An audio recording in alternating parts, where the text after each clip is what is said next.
श्रीमन्नारायण नारायण हरि हरि ओम। श्रीमन्नारायण नारायण हरि हरि ओम। श्रीमन्नारायण नारायण नारायण हरि हरि ओम। तब जब वहाँ गए तो देखे उनकी फोई बा खड़ी थी। कुंता दौड़ के आके उनके पैरों पर गिर पड़ी। भगवान बोले, रे फोई बा, आप यहाँ क्या कर रही हो? मैं तो आपके भाई के लड़का हूँ। तब वो कह रही हैं कि अभी तक पहचाना नहीं था, पहचान गई कि आप कौन हो। आपको जानने के लिए बड़े बड़े जो मुनि जन्मों जन्म से जो ध्यान लगा के बैठे हैं वो भी भूल जाते हैं। ब्रह्मा जी भी आपकी परीक्षा करते हैं, आपके पार नहीं पा सकते हैं। हम तो अकिंचन मतलब स्त्री हूँ, और स्त्री मतलब शबरी भी रामायण में कही है।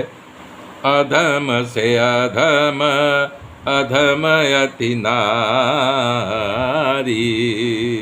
तीन मह में मति मंद अधारी। क्यों कर रही है? स्त्री हूँ, अधम हूँ, इसलिए हमारी भक्ति, हमारा प्रेम आप पहचानिए। और यहाँ जो है कुंता एक ऐसा श्लोक बोला है, कृष्णाय वासुदेवाय देवकी नंदनाय च नंदगोपकुमाराय गोविंदाय नमो नमः। करई हे कृष्ण, हे वासुदेव जी के पुत्र, हे देवकी नंदन, हे नंद गोप के कुमार, हे गोविंद, आपको मैं बार बार प्रणाम कर रही हूँ। कह रही है कि कुंता, हे ऋषिकेश, दुष्ट कंस जो है देवकी को कैद में डाल करके इतना त्रास दिया, उस कंस पर आपकी कृपा दृष्टि तो उसको आपने बैकुंठ भेज दिया। आप अपने माता के पुत्रों को नहीं बचाया, लेकिन हमारे पुत्रों को बराबर बचाया। मैं आपके कृपा का कैसे वर्णन करूं? बार बार हमारे पुत्रों को त्रास दिया जा रहा था। जब हमारे भीम को जहर दिया गया तब आपने बचाया।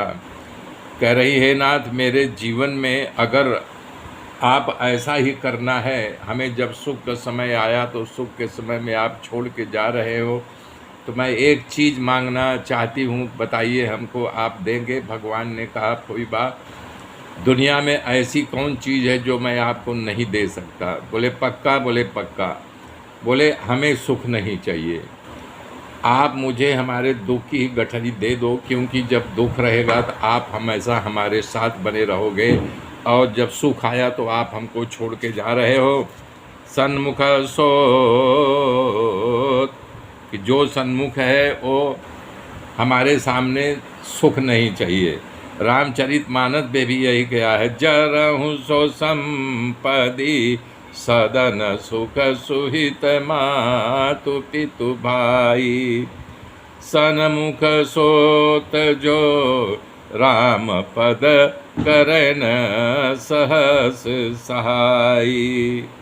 कुंता जी कर रहे हो, आप तो अकिंचन के धन हो, तो बताइए हमें ऐसे सुख की कोई आवश्यकता नहीं है, मुझे आप दुख ही दे दो ताकि आप मेरे साथ बने रहो।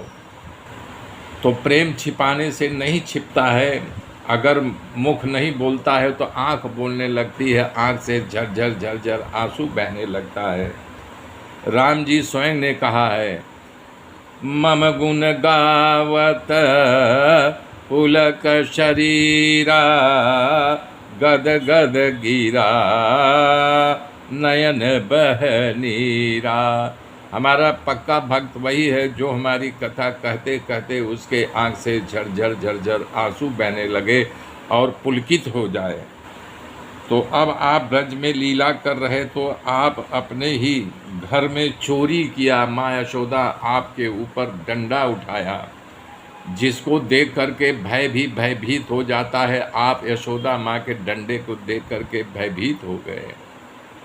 मेरे साथ मेरे मित्रों बने रहिए, आगे की गाथा फिर कल जोड़ूंगा। तब तक के लिए जय श्री राम, जय श्री राम, जय श्री राम।